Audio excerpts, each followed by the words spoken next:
تاریخ کی کتابوں میں لکھا ہے، الگ الگ طریقے سے واقعات ہیں، لیکن میں اس وقت آپ کو واقعہ سنا رہا ہوں۔ حضرت مولانا ابوالکلام آزاد اپنی کتاب میں لکھتے ہیں، آپ کو معلوم ہے یہ محرم مہینہ میدان کربلا میں، بولو حضرت حسین، نہیں ساتھ میں بولو حضرت حسین۔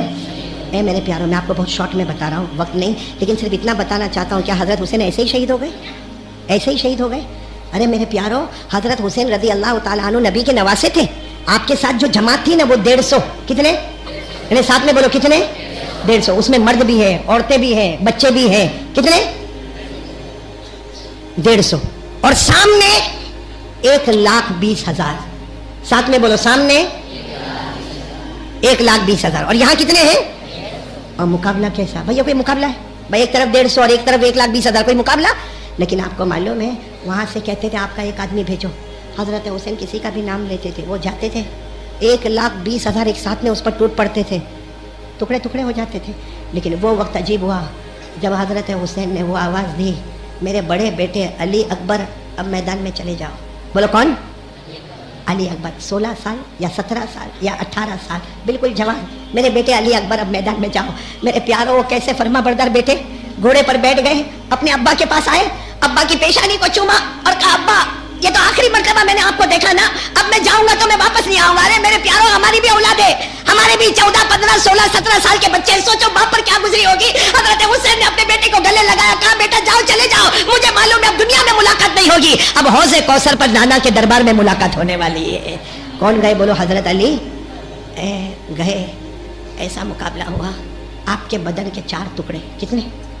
اور ان لوگوں نے کیا کیا، چونکہ باپ کا دل دکھتا ہے نا، اور 4 ٹکڑے جمع کیے اور حضرت حسین کی طرف دے دیا۔ حضرت حسین کے پاس جب اپنے بچے کے 4 ٹکڑے آئے، اور ایک بات یاد رکھنا میرے پیارے بچوں، آپ سب لوگ یاد رکھنا، آج ہم اپنے ابا سے محبت کرتے ہیں نا، یعنی بولو نا کرتے نا، اتنی نہیں کرتے جتنا باپ ہم سے محبت کرتا ہے۔ باپ ہم سے جتنی محبت کرتا ہے نا بیٹا، ابا سے اتنی محبت۔ اور آپ کو دیکھنا ہے تو دیکھ لو، اگر کوئی بوڑھا باپ اگر وینٹیلیٹر پہ ہوگا، ہاسپٹل میں ہوگا، ICU میں ہوگا، باہر بیٹا ایسا کھڑا ہوگا، کوئی بھی آئے گا، بھائی ابا کیسے؟ دعا کرو، ٹائم آ گیا ہے۔ ڈاکٹر بھی دعا بولتے ہیں، اللہ آرام سے روح نکال دے، یہ بیٹا بولتا ہے۔ اور اگر کوئی جوان بیٹے کا ایکسیڈنٹ ہوا ہو اور وہ ہاسپٹل میں ہو اور کومے میں ہو اور بوڑھا باپ کھڑا ہوگا، کوئی ملنے آئے گا تو رو رو کر کہے گا ارے دعا کرو اللہ میری جان لے لے اور میری جگہ پہ اس کو اللہ جیون عطا فرما دے، اللہ اس کو اچھا کر دے، میں تو بوڑھا ہو گیا میری جان لے لے۔ تو باپ وہ ہے جو بیٹے کے واسطے جان دیتا ہے۔ تو حضرت حسین پر کیا گزری ہوگی جب بڑے بیٹے کے 4 ٹکڑے تھے۔ آپ کو معلوم ہے حضرت حسین نے اپنے بڑے بیٹے کو دیکھا، اتنے میں تو پیچھے خیمے میں سے آواز آئی، حسین اندر آئیے، حسین اندر آئیے۔ حضرت حسین دوڑتے دوڑتے دوڑتے اپنے خیمے میں گئے، تو خیمے میں گئے تو آپ کا جو چھوٹا بچہ تھا نا وہ پانی کے واسطے تڑپ رہا تھا۔ حضرت حسین نے جلدی سے اپنے چھوٹے بچے جن کا نام حضرت علی اصغر، بولو کیا نام؟ علی اصغر، حضرت حسین نے ایسے اپنے سینے سے لگایا اور بچے کو لے کر جو دوڑے دوڑے دوڑے سامنے چلے گئے اور سامنے والوں سے کہا میرے بیٹے کو پانی دے دو نا، مجھے مت دینا، میرا آپ کا معاملہ ہے، بچے کا کیا معاملہ ہے، میرے بچے کو تو پانی دے دو۔ سامنے سے تیر آیا، سیدھا بچے کے دماغ پر لگا، آر پار ہو گیا گود میں۔ بولو دوسرے بیٹے شہید ہو گئے۔ کیا حالت ہوگی اس ابا کی، حضرت حسین کی۔ اور میرے دوستو نبی کے نواسے تھے مگر بچوں سے تو پیار کرتے تھے نا، آئے اپنے چھوٹے بیٹے کو رکھا، بڑے بیٹے کو رکھا، دونوں اللہ کو پیارے ہو گئے۔ ایک سفید چادر دونوں پر ڈالی اور سفید چادر ڈالنے کے بعد بہت روئے، ان بچوں پہ ہاتھ رکھ کر کہا بچوں یہ مت سمجھنا تمہارا ابا تم سے محبت نہیں کرتا تھا، میں بہت پیار کرتا تھا تم سے، تمہارا اٹھنا بیٹھنا کھانا پینا ہنسنا بولنا سب مجھے یاد ہے، اے میرے بچوں میں تم سے بہت پیار کرتا تھا، لیکن کروں تو کیا کروں، نبی کا نواسا جان دے سکتا مگر گناہوں کو برداشت۔ پھر کیا ہوا، پھر کیا ہوا، حضرت حسین نے ظہر کی نماز پڑھائی، ساتھ میں بولو ظہر کی نماز پڑھائی، پڑھانے کے بعد اپنا گھوڑا منگوایا، گھوڑا سامنے لایا گیا۔ حضرت حسین نے کہا وہ جو کپڑا نظر آتا نا، بڑی چادر نظر آتی نا، وہ مجھے دے دو۔ تو خیمے میں سے وہ چادر لائی گئی، حضرت حسین نے وہ چادر کو اپنے ہاتھ میں رکھا اور کہا تم کو نہیں معلوم یہ میری ماں حضرت فاطمہ کی چادر ہے، یہ میری ماں نے اپنے ہاتھوں سے بنایا تھا وہ چادر ہے، یہ کہہ کر اپنے بدن پر لپیٹ لیا۔ اس کے بعد میں تلوار منگائی تو کسی نے کہا وہ تلوار تو ٹوٹی ہوئی ہے، اس کی اوپر کی جو انی ہے وہ ٹوٹ گئی ہے۔ حضرت حسین نے فرمایا مجھے ٹوٹی ہوئی تلوار سے مطلب نہیں، وہی تلوار لاؤ، یہ میرا ابا شیر خدا حضرت علی کی تلوار ہے۔ اور اس کے بعد حضرت حسین پھر خیمے میں جانے لگے، سب نے کہا آپ کہے نا کوئی چیز ہو تو ہم لے کر آئے، کہا یہ کسی منگوائی نہیں جاتی، یہ خود لینے جانا پڑتا۔ اندر گئے، ایک کالا امامہ، بولو کالا بڑی پگڑی امامہ مبارک رکھا ہوا، حضرت حسین باہر لائے،